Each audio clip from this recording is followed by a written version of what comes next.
Hi friends, welcome back to పట్టి kitchen. ఈరోజు మన కిచెన్లో ఒక స్పెషల్ రెసిపీని మీకు షేర్ చేయబోతున్నాను ఫ్రెండ్స్.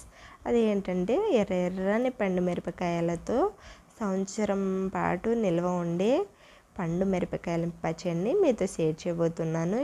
ఈ పచ్చడిని వంట రాని వాళ్ళు, ఫస్ట్ టైం చేసిన వాళ్ళైనా సరే చాలా ఈజీగా చేసుకోవచ్చు ఫ్రెండ్స్. ఎక్కువ ప్రాసెస్ అనేది లేకుండా చాలా సింపుల్గా ఈ పచ్చడిని ప్రిపేర్ చేసుకున్నట్లయితే పక్కా కొలతలతో టిప్స్తో సహా ఈ వీడియోలో ఎక్స్ప్లెయిన్ చేస్తాను. వీడియోని ఫస్ట్ నుంచి ఎండ్ వరకు చూసేయండి. చాలా సింపుల్ ప్రాసెస్లో ఎలా చేయాలి ఈ పచ్చడి అనేది ఈ వీడియోలో చూసేద్దాము.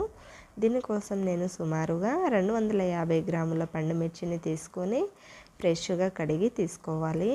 దీన్ని 1-2 టైమ్స్ ఫ్రెష్గా కడిగి తీసుకున్నాక ఇలా ఒక క్లాత్ తీసుకొని క్లాత్తో ఇలా వాటర్ అనేది తడి అనేది లేకుండా అన్ని మిరపకాయల్ని ఇలా కంప్లీట్గా తుడుచుకొని తీసుకోవాలి. ఇలా తుడుచుకున్న మిరపకాయల్ని ఫ్యాన్ గాలి కింద ఒక 10 నిమిషాలు ఆరబెట్టి తీసుకోవాలి. ఇలా ఆరబెట్టి తీసుకున్న మిరపకాయల్ని ఇలా తొడుములతో సహా ఉన్న మిరపకాయల్ని ఇలా తీసేసి మనకి కావాల్సిన షేప్లో వీటిని కట్ చేసి తీసుకోవాలి. సో నేనైతే నెర్రీ పెద్దగా కాకుండా నెర్రీ చిన్నవి కాకుండా మీడియం సైజులో కట్ చేసి తీసుకుంటున్నాను. మనం ఎలాగో మిక్సీ వేస్తాం కదా, మీకు కావాల్సినట్టయినా సరే కట్ చేసి తీసుకోవచ్చు. సో ఇలా కావాల్సిన షేప్లో మనం ఉన్న మిగతా మిరపకాయల్ని కూడా సేమ్ ప్రాసెస్లో కట్ చేసి తీసుకోవాలి. ఇలా కంప్లీట్గా కట్ చేసి తీసుకున్నాక ఒక ప్లేట్లోకి యాడ్ చేసుకొని మనం వీటిని పక్కన పెట్టేసుకోవాలి. సో పక్కన పెట్టేసుకొని నేనైతే 250 గ్రాముల మిరపకాయలకి సుమారుగా 30 గ్రాముల వరకు చింతపండుని తీసుకున్నాను. సో పులుపు ఎక్కువ కావాలి అంటే ఒక 40 గ్రామ్స్ వరకు కూడా తీసుకోవచ్చు. దీంట్లో ఏదైనా గింజలు ఇలాంటి డస్ట్ ఏమైనా ఉంటే క్లీన్ చేసుకుంటే మనకి పచ్చడి అనేది ఎక్కువ రోజులు నిల్వ ఉంటుంది ఫ్రెండ్స్. ఈ డస్ట్ ఉండడం వలన పచ్చడి అనేది పెద్దగా బాగోదు కదా. సో క్లీన్ చేసుకొని అంత నీట్గా ఉంచుకుంటే బాగుంటుంది. ఇలా దీనికి ఉన్న అంతా క్లీన్ చేసుకోవాలి. సో ఇలా కంప్లీట్గా క్లీన్ చేసుకొని దీంట్లో వచ్చిన డస్ట్ని పక్కన పడేసుకొని ఈ చింతపండుని పక్కన పెట్టేసుకోవాలి. ఇలా పక్కన పెట్టేసుకొని ఒక మిక్సింగ్ బౌల్ తీసుకొని దీంట్లో మనం ముందుగా కట్ చేసి పెట్టుకున్న మిరపకాయలని యాడ్ చేసుకోవాలి.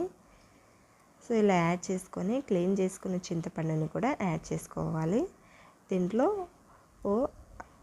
3-4 వెల్లుల్లి రెబ్బలు, దీంట్లో రాళ్ళుప్పుని యాడ్ చేసుకోవడం వలన పచ్చడి ఖరాబ్ కాకుండా ఎక్కువ రోజులు నిల్వ ఉంటుంది. మీ దగ్గర అవైలబుల్లో ఉంటే ఈ రాళ్ళుప్పునే పచ్చడికి అయితే ఈ రాళ్ళుప్పునే వాడి ట్రై చేయండి. సో మూత యాడ్ చేసి ఇలా మనకి కావాల్సినట్టుగా కొంచెం బరకగా గ్రైండ్ చేసి తీసుకోవాలి. సో మీకు ఇలా చింతపండు అనేది గ్రైండ్ అవ్వదు అని అనుకుంటే కొందరికి చింతపండుని ఫస్టే గ్రైండ్ చేసి తర్వాత మిరపకాయలని యాడ్ చేసి గ్రైండ్ చేసుకోవచ్చు ఫ్రెండ్స్. సో మీకు ఇలా చేయడం రాకపోతే సో దీనికోసం ఒక బౌల్ తీసుకొని ఇలాంటి ఒక సీసా బౌల్ లేక ఒక జాడీ లాంటిది తీసుకొని స్టోర్ చేసుకుంటే మనకి ఎక్కువ రోజులు స్టోర్ ఉంటుంది. సో దానికి కావాల్సిన మసాలాని ప్రిపేర్ చేసుకుందాము. 2 టేబుల్ స్పూన్ మెంతులని, 2 టేబుల్ స్పూన్ ఆవాలని తీసుకొని వీటిని దోరగా ఫ్రై చేసి తీసుకోవాలి. మెంతులు అనేది ఎప్పుడైనా సరే దోరగా వేయించుకుంటేనే దాని సువాసన అనేది సూపర్గా ఉంటుంది.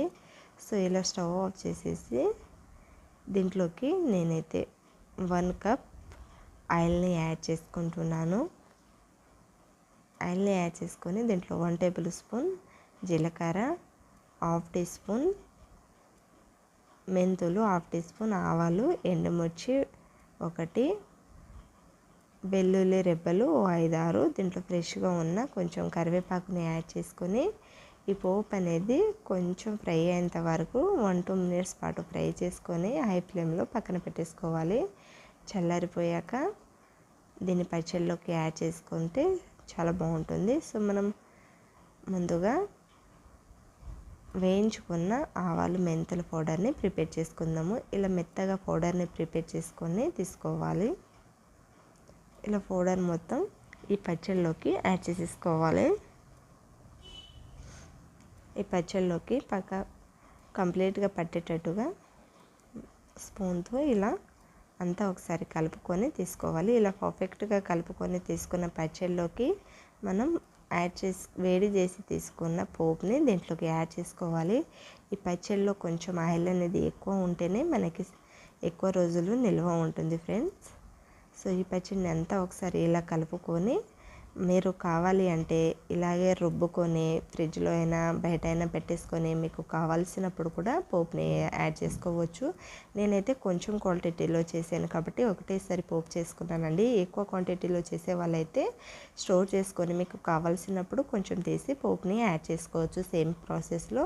సో మనకి ఎంతో రుచికరమైన ఎర్రని మిరపకాయలతో తెలంగాణ స్టైల్లో రెడీ చేసేసాం కదా. వీడియో నచ్చితే లైక్ చేయండి, అందరికీ షేర్